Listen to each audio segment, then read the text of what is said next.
Hi hello ಎಲ್ಲರಿಗೂ ನಮಸ್ಕಾರ. ಜ್ಯೋತಿ ಪಾಕಶಾಲೆಗೆ ತಮ್ಮೆಲ್ಲರಿಗೂ ಸ್ವಾಗತ. ಎಲ್ಲರೂ ಹೇಗಿದ್ದೀರಾ? ಎಲ್ಲರೂ ಚೆನ್ನಾಗಿದ್ದೀರಾ ಅಂತ ಭಾವಿಸ್ತೇನೆ. ಜ್ಯೋತಿ ಪಾಕಶಾಲೆ ವೀಡಿಯೋಸ್ ನಿಮಗೆ ಇಷ್ಟ ಆದಲ್ಲಿ ಲೈಕ್ ಮಾಡಿ, ಹಾಗೆ ಹೊಸದಾಗಿ ನನ್ನ ಕುಕ್ಕಿಂಗ್ ವೀಡಿಯೋಸ್ ನೋಡ್ತಿದ್ದಲ್ಲಿ ಸಬ್ಸ್ಕ್ರೈಬ್ ಮಾಡ್ಕೊಳ್ಳಿ. ಈ ವಿಡಿಯೋ ಹೇಗನ್ನಿಸ್ತು ಅಂತ ಕಮೆಂಟ್ ಮಾಡಿ, ಹಾಗೆ ಈ ವಿಡಿಯೋಗೊಂದು ಲೈಕ್ ಮಾಡಿ. ನಾನು ಈ ದಿನ ರುಚಿಕರವಾದಂತಹ ಬೆಳ್ಳುಳ್ಳಿ ಅನ್ನ ಮಾಡುವ ವಿಧಾನ ತಿಳಿಸ್ಕೊಡ್ತೇನೆ. ಬರೀ ಅನ್ನ ಇದ್ದು ಗೊಜ್ಜು ಅಥವಾ ಸಾಂಬಾರು ಏನು ಇಲ್ಲದೆ ಇದ್ದಾಗ ಈ ರೀತಿ ಬೆಳ್ಳುಳ್ಳಿಯನ್ನು ಮಾಡ್ಕೊಳ್ಬೋದು, ಅಥವಾ ತಂಗಳನ್ನ ಇದ್ದಾಗಾದರೂ ಈ ರೀತಿ ಟ್ರೈ ಮಾಡ್ಬೋದು. ತುಂಬಾ ಟೇಸ್ಟಿಯಾಗಿರುತ್ತೆ, ಹಾಗೆಯೇ ದಿಢೀರಂತ ಮಾಡ್ಕೊಳ್ಬೋದು. ಬೆಳ್ಳುಳ್ಳಿಯನ್ನು ಮಾಡೋದು ಹೇಗೆ ಅಂತ ನೋಡೋಣ ಬನ್ನಿ. ನಾನಿಲ್ಲಿ ಒಂದು ಬಟ್ಲಷ್ಟು ಅನ್ನನ ತಗೊಂಡಿದ್ದೇನೆ, ಈಗ ಮಾಡಿಕೊಂಡು ತಗೊಂಡಿದ್ದೇನೆ. ನೀವು ತಂಗಳನ್ನಾದರೂ ಮಾಡ್ಕೊಳ್ಬೋದು, ಅಥವಾ ಮಾಮೂಲಿ ಈಗ ಮಾಡ್ಕೊಂಡಾದರೂ ಈ ರೀತಿ ಮಾಡ್ಕೊಳ್ಬೋದು. ನಾನಿಲ್ಲಿ ಗ್ಯಾಸ್ ಮೇಲೆ ಕಡಾಯಿ ಇಕ್ಕಿ ಗ್ಯಾಸ್ ಹಚ್ಕೊಳ್ತೇನೆ. ಅದಕ್ಕೆ 1 ಟೇಬಲ್ ಸ್ಪೂನಷ್ಟು ತುಪ್ಪನ ಹಾಕ್ಕೊಳ್ತೇನೆ. ಈ ಅನ್ನ ಒಗ್ಗರಣೆಗೆ ತುಪ್ಪ ಬಳಸಿದ್ರೇ ಟೇಸ್ಟ್ ತುಂಬಾ ಚೆನ್ನಾಗಿರುತ್ತೆ. ತುಪ್ಪ ಕರಗಿದೆ, ಸಾಸಿವೆ ಹಾಕ್ಕೊಳ್ತೇನೆ.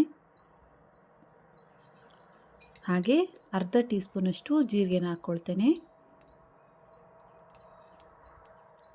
ಹಾಗೆ ನಾನಿಲ್ಲಿ 2 ಗಡ್ಡೆಯಷ್ಟು ಬೆಳ್ಳುಳ್ಳಿನ ಸಣ್ಣದಾಗಿ ಕಟ್ ಮಾಡ್ಕೊಂಡಿದ್ದೇನೆ, ಹಾಕ್ಕೊಳ್ತೇನೆ. ಇದನ್ನು ಕಟ್ ಮಾಡಿ ಹಾಕ್ಕೊಂಡ್ರೆ ಫ್ಲೇವರ್ ಬೇಗ ಬಿಟ್ಕೊಳ್ಳುತ್ತೆ, ಅನ್ನಕ್ಕೆ ತುಂಬಾ ಟೇಸ್ಟಿಯಾಗಿರುತ್ತೆ.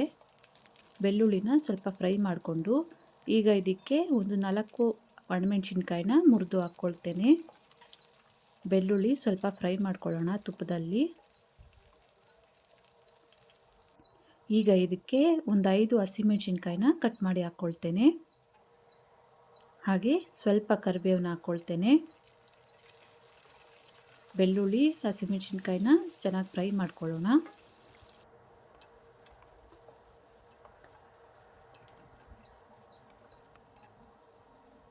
ಈಗ ಇದಕ್ಕೆ ರುಚಿಗೆ ತಕ್ಕಷ್ಟು ಉಪ್ಪನ್ನು ಹಾಕ್ಕೊಳ್ತೇವೆ. ಉಪ್ಪನ್ನು ಸ್ವಲ್ಪ ನೋಡಿ ಕಮ್ಮಿನೇ ಹಾಕ್ಕೋಬೇಕು. ಅನ್ನಕ್ಕೆಲ್ಲ ಉಪ್ಪು ಹಾಕ್ಕೊಂಡಿರ್ತೀವಲ್ಲ, ಅದಕ್ಕೆ ಸ್ವಲ್ಪ ನೋಡಿ ಸ್ವಲ್ಪನೇ ಸೇರಿಸ್ಕೊಳ್ಬೇಕು. ಇದನ್ನು ಕಲಿಸ್ಕೊಳ್ಳೋಣ. ಬೆಳ್ಳುಳ್ಳಿ ಒಂದು ಅರ್ಧದಷ್ಟು ಬೆಂದರೆ ಸಾಕು, ಬಾಯಿಗೆ ಅಲ್ಲಲ್ಲಿ ಸಿಕ್ಕಿರೇ ಇದು ಟೇಸ್ಟು. ಈಗ ಇದಕ್ಕೆ ಅನ್ನನ ಸೇರಿಸ್ಕೊಳ್ತೇನೆ.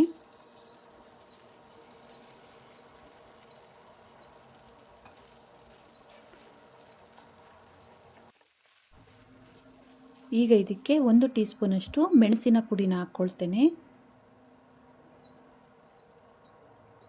ಇದನ್ನು ಕಲಿಸ್ಕೊಳ್ಳೋಣ.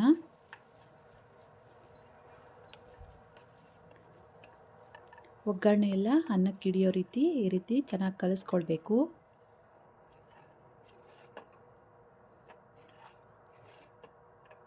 ಈಗ ಕೊನೆಯದಾಗಿ ಸ್ವಲ್ಪ ಕೊತ್ತಂಬರಿ ಸೊಪ್ಪನ್ನ ಹಾಕ್ಕೊಳ್ತೇನೆ. ಹಾಗೆ ಅರ್ಧ ಹೋಳು ನಿಂಬೆಹಣ್ಣಿನ ರಸನ ಹಾಕ್ಕೊಳ್ತೇನೆ. ಕಲಿಸ್ಕೊಳ್ಳೋಣ. ಇದನ್ನು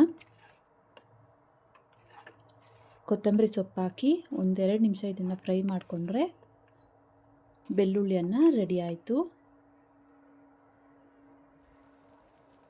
ನೋಡಿ, ಬೆಳ್ಳುಳ್ಳಿ ಅನ್ನ ರೆಡಿಯಾಗಿದೆ.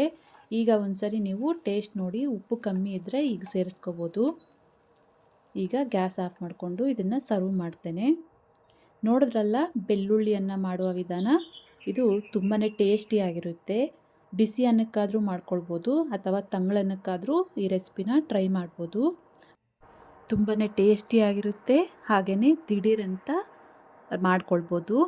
ಈ ರೆಸಿಪಿ ನಿಮಗೆ ಇಷ್ಟ ಆಗಿದೆ ಅಂದ್ಕೊಳ್ತೇನೆ. ಇಷ್ಟ ಆದಲ್ಲಿ ಈ ವಿಡಿಯೋಗೊಂದು ಲೈಕ್ ಮಾಡಿ. ಯಾರೆಲ್ಲ ಸಬ್ಸ್ಕ್ರೈಬ್ ಮಾಡ್ಕೊಳ್ದೆ ವಿಡಿಯೋ ನೋಡ್ತಿದ್ದಲ್ಲಿ ಪ್ಲೀಸ್ ಸಬ್ಸ್ಕ್ರೈಬ್ ಮಾಡ್ಕೊಳ್ಳಿ. ಈ ವಿಡಿಯೋ ಹೇಗೆ ಅನ್ನಿಸ್ತು ಅಂತ ಕಮೆಂಟ್ ಮಾಡಿ, ಶೇರ್ ಮಾಡಿ. ಧನ್ಯವಾದಗಳು.